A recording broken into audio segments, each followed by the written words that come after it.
Within the Splatoon universe, the world has shifted from having human beings live and roam the earth to walking cephalopod-like creatures known as Inklings and Octolings. With sea levels in the game rising and causing Splatoon's supposed human race to go fully extinct, the world has had a drastic shift in not only its population, but ideals as well. Trivial matters now being solved via turf wars, a cryogenically frozen cat judging those wars to see who won, and on a less terrifying note, fashion and music.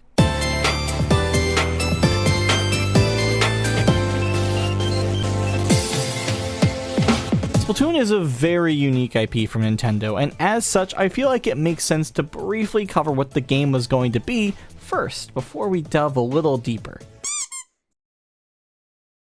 The reason I showed you that image of what Splatoon was going to look like prior is mainly to appreciate all the clips and gameplay scattered throughout the internet of this game. Plus, if you played it, Splatoon is colorful, charismatic, and full of life, even though, as I mentioned, this is a very much post-apocalyptic setting. Music, especially in Splatoon, is just as important as fashion, and while yeah, I've seen some funny memes point out how unique the soundtrack and songs themselves are, I still think they have some great music that I enjoy even outside the game. The vocals may sound like someone gargling Listerine, but have actual lyrics to them. They are written in hiragana and katakana, but serve as pronunciation. The words have no meaning, and they are only meant to sound like Japanese. Though, through an illusion called auditory pareidolia, you can mishear real language within the gibberish. But back to the idols themselves. Splatoon 1 has the Squid Sisters, Splatoon 2 has Off the Hook, and the latest installment, Splatoon 3, we have... Oh, wait, wrong image. Deep Cut. All of these characters relay the news every time you boot up the game, talking about story information, what maps are currently going to be played for the next few hours, and other various activities that can vary, such as the major events called Splatfests. Basically, a trivial argument between the idols. You pick a side, get a cool t-shirt, and battle for clout for your respective team. Except the final two Splatfests, these aren't trivial matters, and in fact have dictated the story modes for the next game. But despite playing Splatoon since the very first game on the Wii U, I never really looked too heavily into the history of these idols and the games by themselves. And I really want to dive into what makes them stand out. Since Splatoon 3 has fully gotten me back into loving the scrunkly Squid games again, I think today we're gonna finally look at the idols of Splatoon. And the first one that started it all, the Squid Sisters.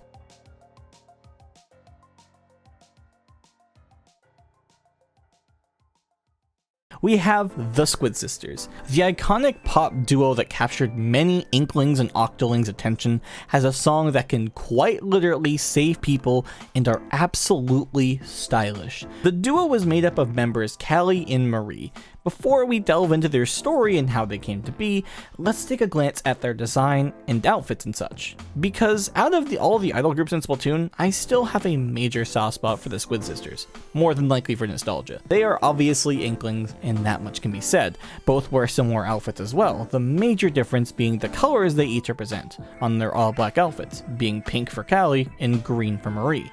The outfits as well have these weird little morbid cuts on them that shows the color underneath, which is meant to look like cooked squid. Interesting. Callie wears a pink and white hat resembling the Japanese fast food ikiyaki on her head, while Marie wears a green and white hat resembling a calamari ring. Both tie their hair back in bows and have matching golden yellow eyes. As we can see, both definitely look the part for hosts and idols in my opinion, and are major standouts when playing Splatoon to me. However, during Splatfest, these outfit colors and tentacle colors do change, which is a nice touch. While we're at it as well, the outfits they have in Splatoon 2 and 3 are quite different. In 2, we see Marie wearing a full Japanese kimono along with an umbrella that matches her very dignified look. Callie is seen wearing this cute casual outfit with a pink jacket and shorts and a really fluffy beanie. Callie is a lot more energetic and extroverted in my eyes, and it contrasts to Marie's more dignified and calm kind of look. Both outfits really help define both characters though, and even though they haven't been Squid Sisters in a while, they still stand out. They look pretty great in Splatoon 3 too, the designs being a similar outfit to the look they had in Splatoon 1, but instead focusing on neutral colors like gray and black. In the Splatoon universe, I already mentioned how important music is, with bands like the Squid Squad who have a few songs that play in regular matches in various games. Yeah, they also sell out full shows and have been a mainstay band in this game's canon for years. Many artists have grown in the game, such as one of my personal favorites, Deadfish. Not to get too carried away, but over 15 songs found in the Splatoon 2 Octo expansion are all made by her, and they are certified bangers. But now on to the actual lore. Callie and Marie both were born and raised in Calamari County, which is quite a ways away from Inkopolis. They participated in an annual singing contest when they were both younger, and won. We actually get to see this in-game via a sunken scroll. This jump started their career as pop stars, and they moved into Inkopolis shortly after. The world was dominated by folk-esque songs in their hometown, and their cover really caused a huge wave and I would argue resurgence for both Callie and Marie to pursue singing in the style they got their start in. Yeah, as far as actual origins go, both Callie and Marie are quite simple in terms of how they got their start into making a name for themselves. During the story mode of Splatoon 1, however, we do meet two rather suspicious agents, named 1 and 2. These agents are part of Captain Cuttlefish's Squidbeak Splatoon, and both have icons that look similar to Callie and Marie. Maybe... Yeah, no, screw this. They are Callie and Marie. I mean, come on. They imply it so much. They look the part. They sometimes accidentally say their names. Plus, they are Captain Cuttlefish's granddaughters as well, so I'm dropping all the exposition here. While I enjoyed the story mode for Splatoon 1, the story parts more or less come in bursts. You might have boss fights with enemies only to leave the room after beating them and to come back to this horrifying sound.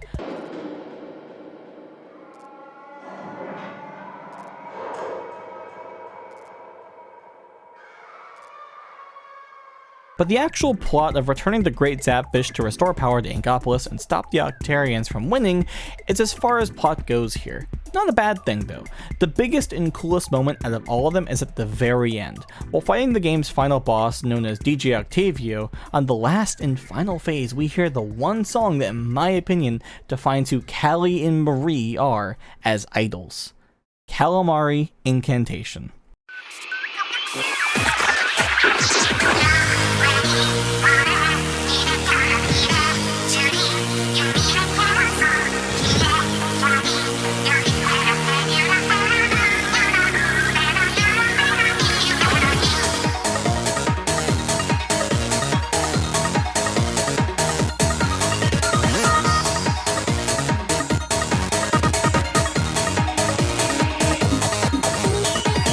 This song is not only one of their most popular, but one that can quite literally save Octolings. Let me explain. The origin of this song stems from all the way back when Callie and Marie performed at the Calamari Youth Festival. When performed, they did a cover of a song known as Chorus of Calamari County. This song predates a lot of Splatoon's history, which we only know so much about as is, but when they covered the song, a committee member really enjoyed it, which is why they won and moved on into their careers. Let's take a listen to the original song now.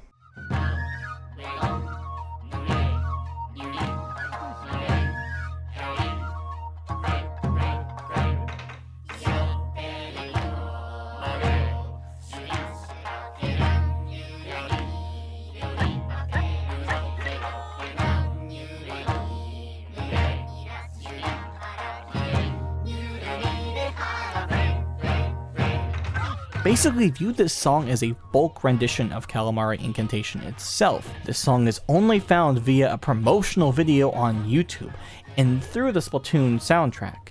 You can technically hear it in the background of Skipper Pavilion though, as found out by the Splatoon wiki. With this and the sunken scroll together, we get a much bigger picture and a lot of music outside of Inkopolis in the game's world. But what if I told you this melody is actually etched into Inkling and Octoling DNA? Quote, the customary chorus of Calamari County. Nowadays, this song and dance may as well be carved into the very DNA of all Inklings. It began as a way to celebrate and show respect for the bounty of the sea. End quote. Listening to this melody induces higher strength to even being able to cure brainwashing. We see these results in many ways actually, with Calamari Inkantation in fact. During the final fight with DJ Octavio in Splatoon 1, Captain Cuttlefish, who was kidnapped and tied to a chair, gets the strength to break out of the rope before the final phase of the fight. And he's pretty old, so that's impressive. Not only that, but after the events of Splatoon 1 and heading into Splatoon 2, many Octolings who heard the song who were tired of the Octarian regime and wanted out, found refuge within Inkopolis, which is why we clearly see them in Splatoon 2. While we will talk about Marina in the next episode, you can also see her in the audience for Calamari performing this exact song, further proving that it does get rid of the Octarian brainwashing, seeing as how she is now part of the main duo of Inkopolis within Splatoon 2 off the hook.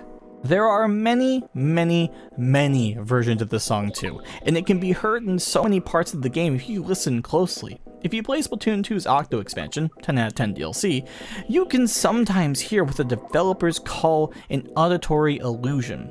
The reason it's an illusion is solely because we are hearing what our protagonist, Agent 8, is hearing in the expansion. And that thing we're hearing is the melody of Calamari Inkantation. Knowing how important this song is to Inklings and especially Octolings, it makes Calamari's little cover that much more important to helping get this melody out to many more listeners.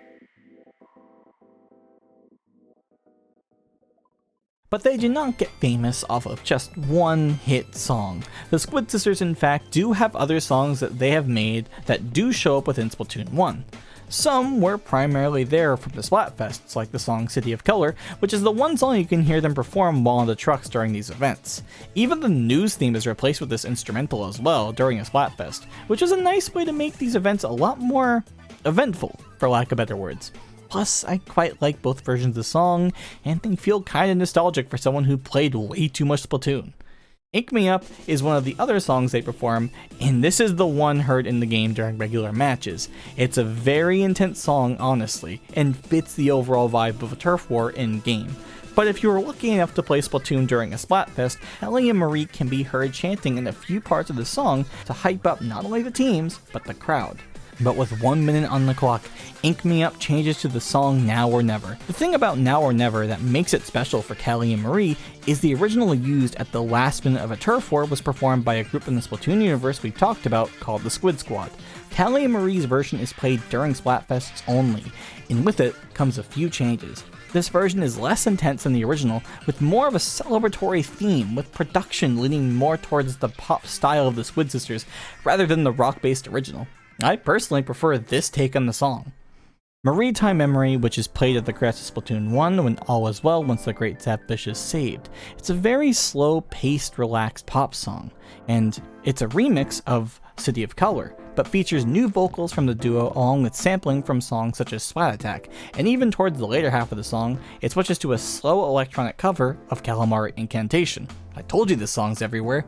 There also is an old man rapping at the end, and I don't know how much people have thought about this, but what if it was Captain Cuttlefish? I mean, he spits some fire in Octo expansion.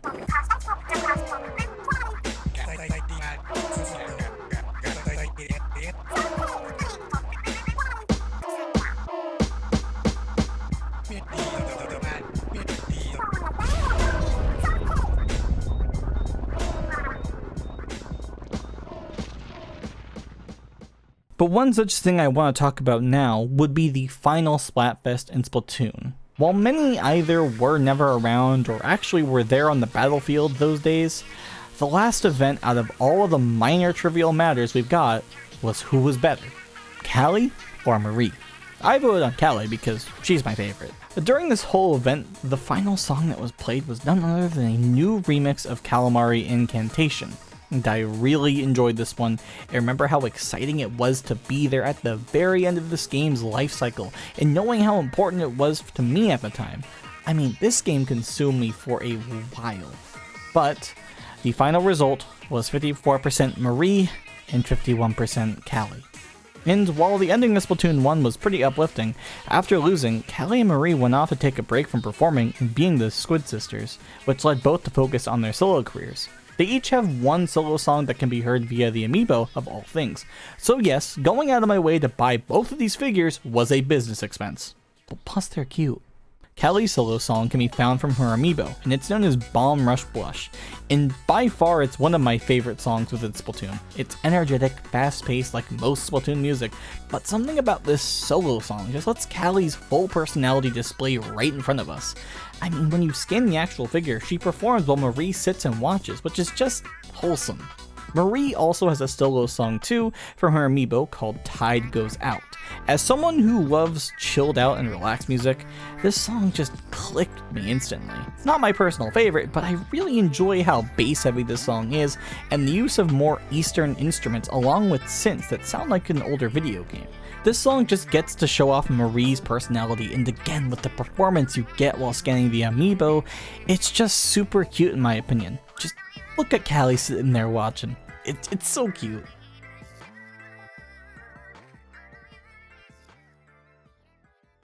After the very final Splatfest in Splatoon, not much is known or talked about in the game about what happened prior to Splatoon 2, where Callie was missing, which is the reason Marie needs Agent 4's help in the main story of that game.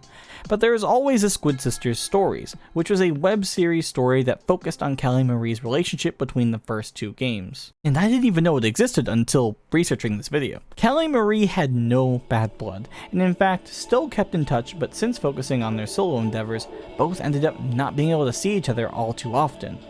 Callie would go out as energetic as she was and would appear on TV with various hosts around Inkantation.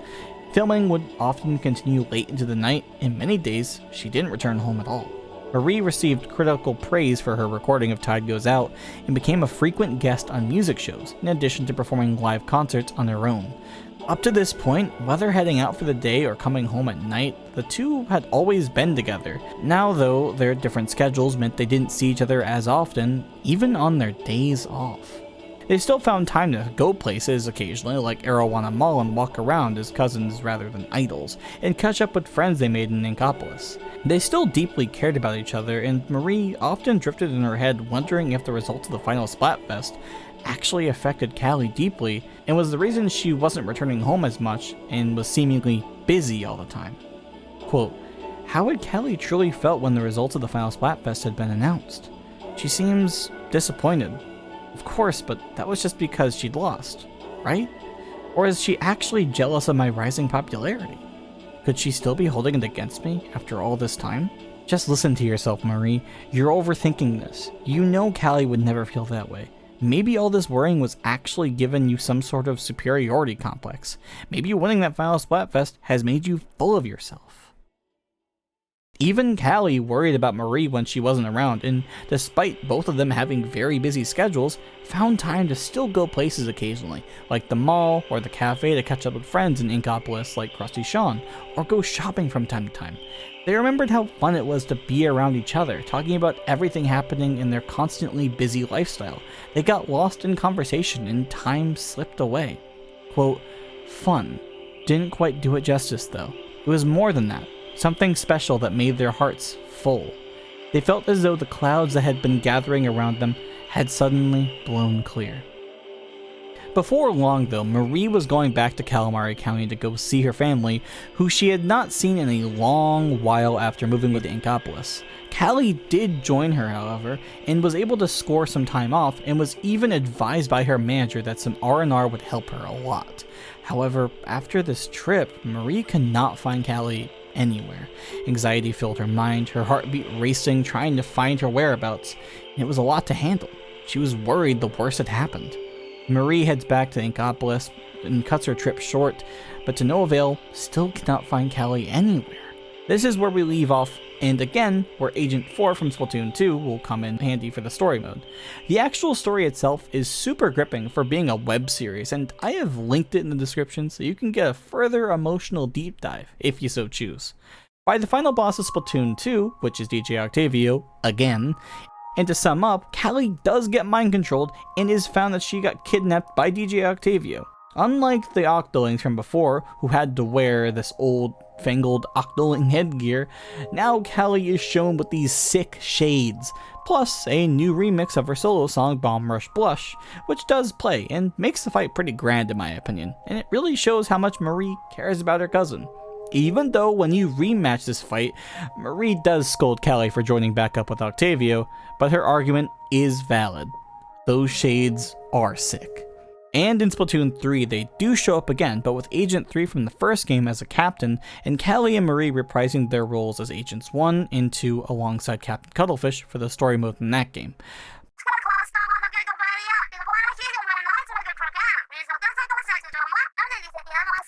Well, I guess it makes more sense to cover it now after that giant exposition dump.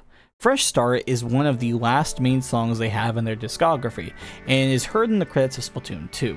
After everything I mentioned with their bond and the story in between the end of 1 all the way to 2, I couldn't have imagined a more fitting title and style for a song like this. The verses and choruses alternate between Callie and Marie singing together and individually. After the first chorus, an instrumental break starts to the song's normal melody before quickly alternating between parts of Bomb Rush Blush and Tide Goes Out, with elements of Calamari Inkantation in the background. Callie and Marie eventually start singing the lines of their respective songs before joining together to sing each other's songs at the very end. Easily one of their best songs, and is one I found myself listening to while scripting this video out. It's super relaxing, and something I wish I checked out way earlier.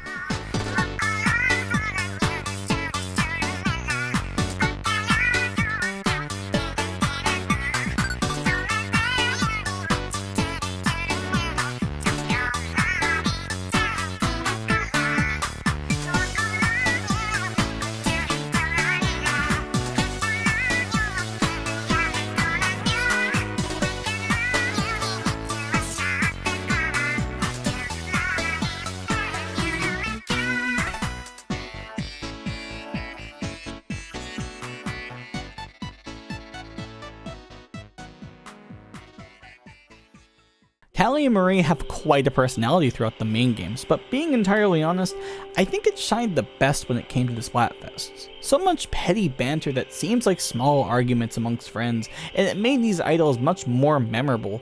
Each Splatfest felt like an event with these two manning the stage, and even outside of the event you can still interact with both of them, albeit in a simple and small way, by pressing your face up against the glass and hoping they notice you. Their name is also a pun on Calamari. Get it? Callie, Marie, Calamari? Callie and Marie have their own time in the spotlight primarily in Splatoon 1. While the game is still active to this day, I do miss seeing them as the hosts from time to time. Maybe that's just the nostalgia speaking, but they are important characters and idols with a story that spans all three of the games and a lot of music and influence within the universe of Splatoon. They do show up with other idol groups I soon plan to cover, such as Off the Hook and Deep Cut. Several art and conversations with Off the Hook members, Pearl and Marina, are seen happening in older chat logs within Octo expansion, which is super cool. Seeing them just hang out together through photos in this expansion makes me smile and realize how even though it felt like the Squid Sisters no longer were the talk of Inkopolis, they were still just as important regardless. In fact, there is a sunken scroll that is found in Splatoon 3 that even shows Callie and Marie recording a podcast episode that lasted over 5 hours, so it seems they still intend to entertain regardless if it's in the spotlight or not. But with all this being said, Callie and Marie are important in Splatoon's history, and with Calamari Inkantation getting a new version in each respective game, showing up for the live performances with Off the Hook, the artwork, and even some spoilery stuff that happens in Splatoon 3 that I will leave for a later discussion video, it's safe to say that they made their voices known, and it all started from that performance in their hometown of Calamari County all those years ago. Their iconic catchphrase rings through to many Inklings and Octolings. With all that said, thank you so much for not only clicking on the video, but watching it all the way through. You're a real one. I have really been enjoying Splatoon 3, and it's the reason I wanted to delve back into this series and talk about these idols and other various topics within the Splatoon universe. The usual socials are in the description, like my Discord server, Twitch channel, and my Twitter. Plus, I have my Twitch VOD channel, which I may post unscripted and unfiltered videos there at random times in between the big production stuff like this. Long-winded ramble over, just make sure you drink some water and stay hydrated.